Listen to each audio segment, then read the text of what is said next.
안녕하십니까. 동네 아저씨 TV 신상철입니다. 오늘은 일본과 한국과 일본의 경제 전쟁이 발발을 한 이유와 거기에 대한 우리의 대처가 몇 회 걸쳐서 제가 말씀을 드렸지만 다시 한번 말씀드리기 위해서 방송을 시작을 합니다. 일본의 경제 제재의 시작과 한국의 경제 상황 자체는 상당히 밀접한 관계를 가지고 있습니다. 그리고 우선적으로 한국, 일본의 자존심 싸움이 이 경제 전쟁으로 큰 싸움으로 번졌다는 것이 제 개인적인 생각입니다. 일본의 경우는 한국이 일제강점기 피해자와 위안부 문제에 대한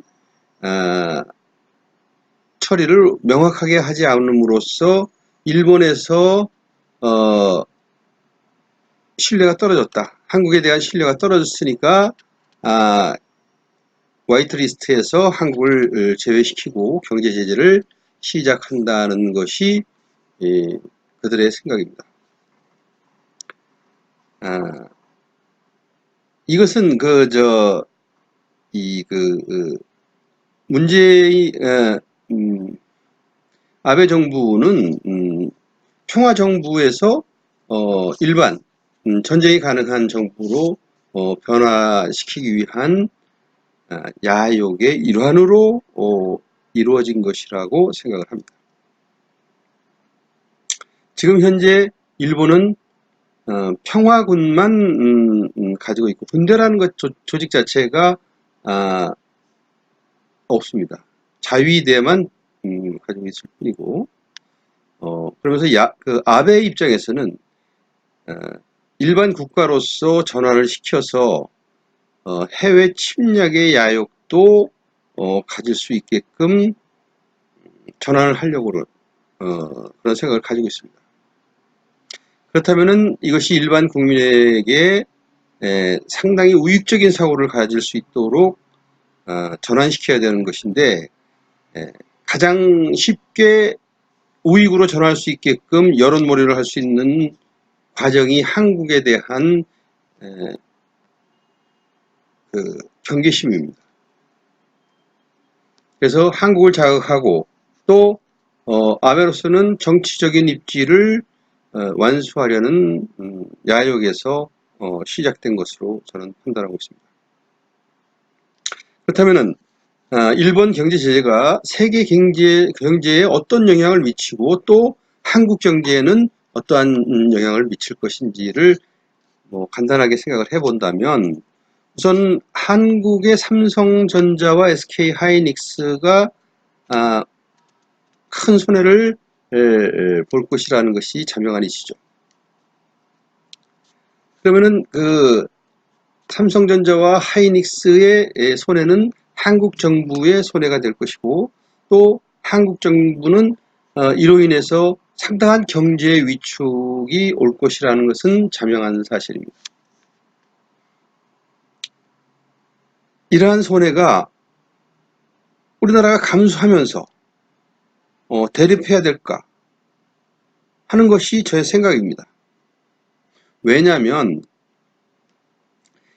문재인 정부가 고집스럽게 외교 관계 자체를 이쪽도 아니고 저쪽도 아닌 상태로 갈피를 잡지 못하는 그러한 정부가 되어버렸습니다. 그럼으로써 우리나라 국민과 우리나라 경제는 상당히 위축되는 그러한 결과를 가져왔고 이러한 결과가 일본과의 대립 그리고 미국과는 소원한 관계로 진행되고 현재 그런 상황에 있는 그런 상태입니다.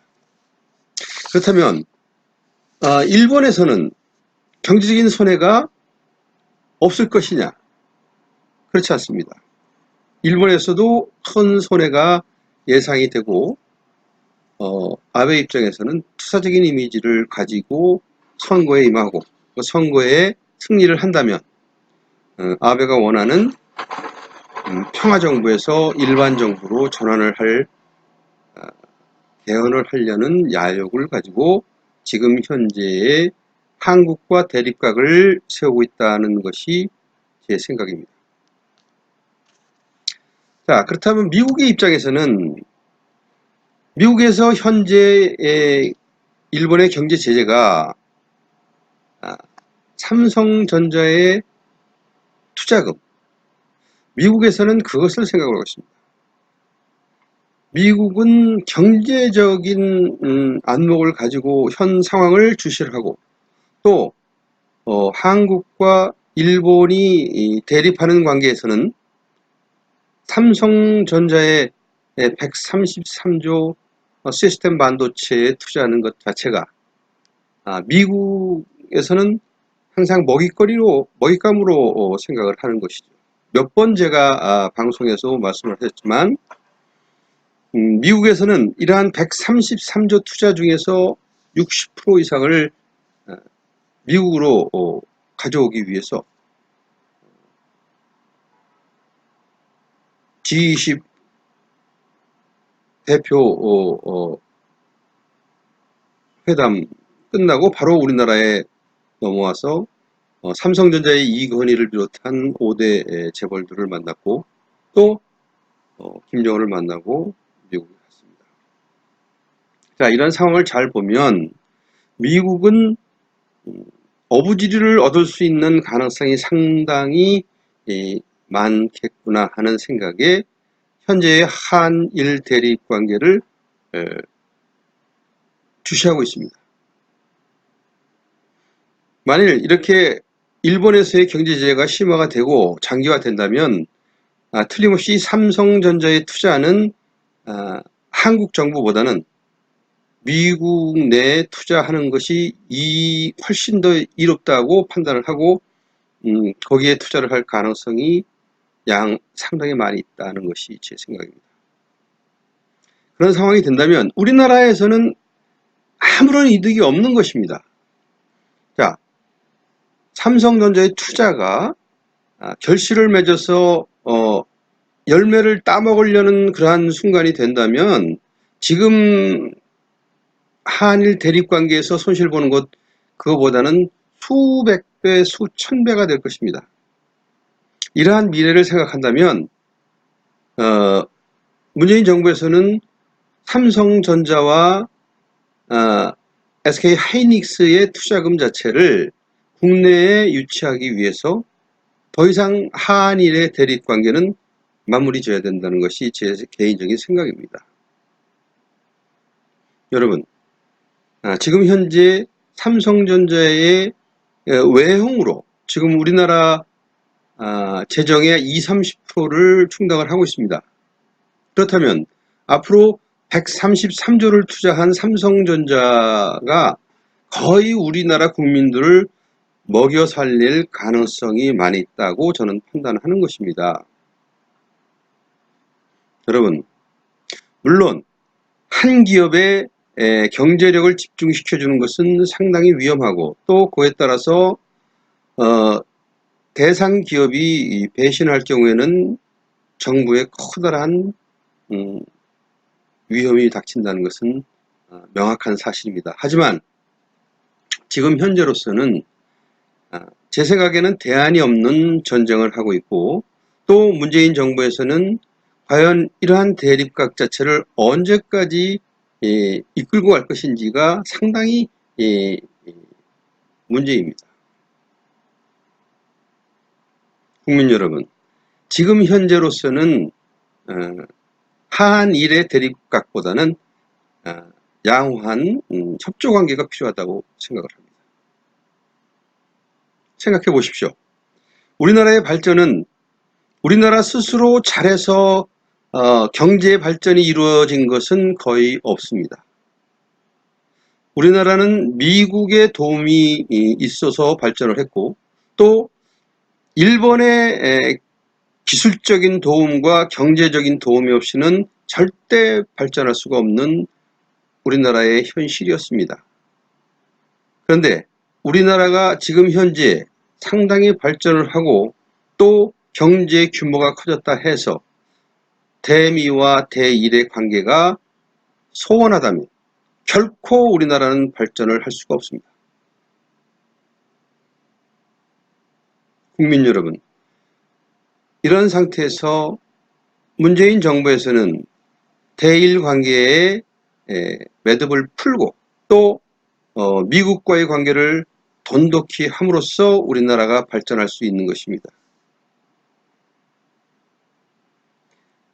제가 다음에 한번 또 방송을 할 때 말씀드리겠지만 우리나라의 경제 발전의 가속도는 1차 오일 쇼크, 2차 오일 쇼크도 중요하게 작용을 했지만 가장 크게 작용한 것은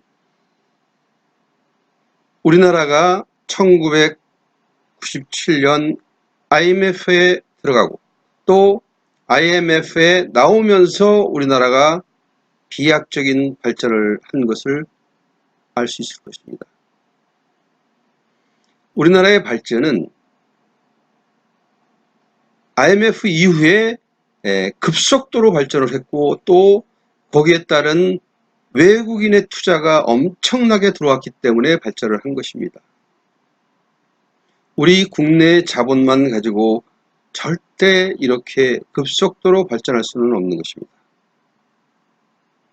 그렇기 때문에 우리나라는 국익을 위해서는 대일 관계를 매듭을 풀고 또 미국과는 돈독한 관계를 유지하면서 지내야지만이 우리나라가 발전을 할 수가 있습니다. 그렇다 해서 중국과의 관계를 소원하게 하라는 것은 아닙니다. 중국과의 관계는 팽팽한 줄다리기를 해가면서 정치적으로나 경제적으로나 협력을 해야 되는 것입니다. 제 생각에는 우리나라는 미국과 일본과의 협력으로 대중국 관계를 팽팽하면서 긴장 상태에서 긴장 관계를 유지하면서 발전해 나가는 것이 가장 바람직한 발전 형태가 된다고 저는 생각을 합니다.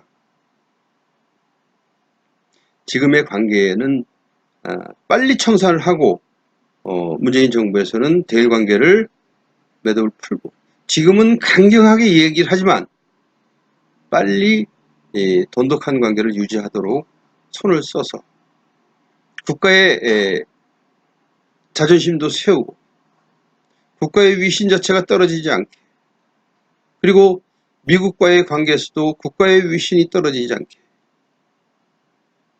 지금 우리나라의 경제가 커지고 정치적으로도 영향력이 있다 하지만 그러한 영향력의 근간에는 미국이 우리를 돕고 일본이 우리와 협력관계에 있을 때 가능한 것이지 우리나라 독단적으로는 절대 그러한 힘을 누릴 수가 없습니다.